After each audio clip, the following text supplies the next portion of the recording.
we're going to be talking about the art of building muscle, right?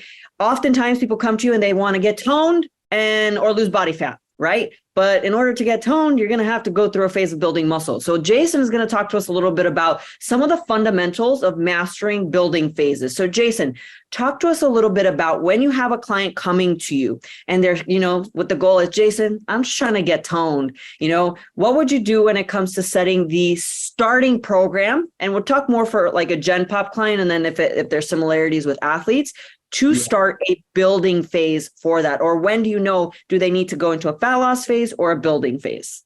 Yeah. So I think as a coach, when your clients are initially coming in and inquiring with you guys for your services, I think you got two ways of looking at it, right? You've got your client that's going to tell you what they want to do. And then as a coach, you have an obligation to direct your client in the direction that is going to get them the best results long-term, right? So my thing is, if you have a client that comes to you and let's say they're relatively obese and say that they want to build muscle, we know that that's probably not the best, situation for them to really be pushing surpluses and keep growing and so forth. That's going to create a lot of,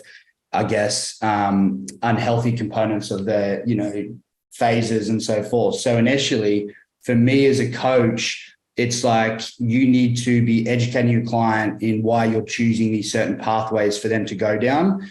If your clients have a better understanding around why you want them to take a certain pathway, then it's easier for them to trust in the process, be compliant, and execute the things that you need them to execute, right? So I do this with a lot of my clients. If I look at, we'll talk about Gen Pop, but I use this a lot in the bikini competing elements where if I have an athlete where a female isn't in great shape from a body composition standpoint, and I'm about to push her into a big build phase, especially being a female, I'll always look at trying to optimize an initial maybe fat loss phase if it's going to be advantageous for her at that time. Now, I obviously have a certain number of, requirements in terms of we do body caliper testing here. We get clients to do DEXA scans. Obviously, you've got so many different metrics that you can use to assess your client's initial data.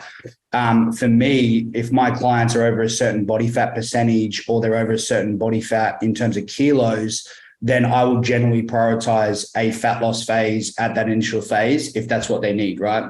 Now, the reason why I may do that initially is because it gives me a lot more room on the runway to be able to enter into this building phase. Now, we know that in order for us to optimize a hypertrophy building phase, we want to extend that phase out as long as possible. So if I said to someone, look, we can only really build you for 8 weeks, but once we get to 8 weeks, what we've calculated in the amount of body fat or weight that you're going to accumulate, you're probably going to have to stop that process and drop into a mini cut or dieting phase.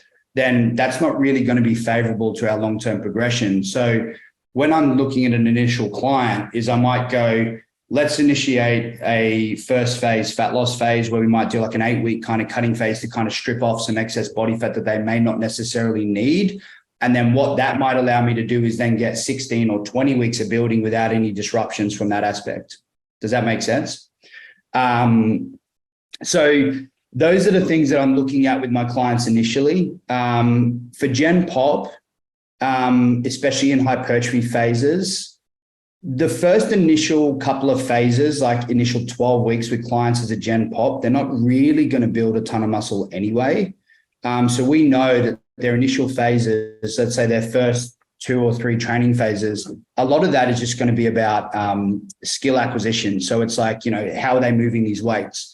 Having a really good understanding around execution, tempo, intensity, loading. So they're not really maximizing their ability to grow lean tissue through this time anyway.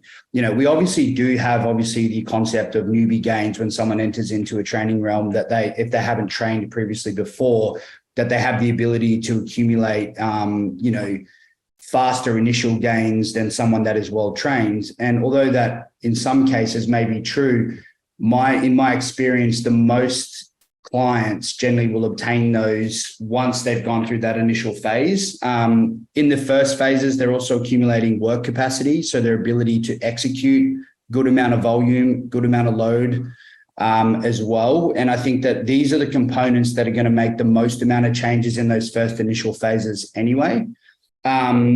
So for me, when we're structuring our clients' phases for Gen Pop, the first initial phases have to be structured in a way that are accounting for those initial progressions and what we're looking for. Yeah. So if I look at getting a client first up and I'm like, look, you're going to pack on, 10 kilos of lean tissue, we know that that's just not possible, right? So for me, with a general pop client in the initial phase, is I'm going to look at, okay, well, what are we going to quantify progression in our first 12 weeks, let's say? And a large part of that quantifiable, data is going to be how much load or how much stronger have they gotten through that time? How is their work capacity? How much volume can they now elicit in their sessions? How well do they recover through their sessions? Once we've achieved that initial block, our programming can become a little bit more geared towards specific hypertrophy training, which is where we might look at that in like phase 2 of what we do with the programming.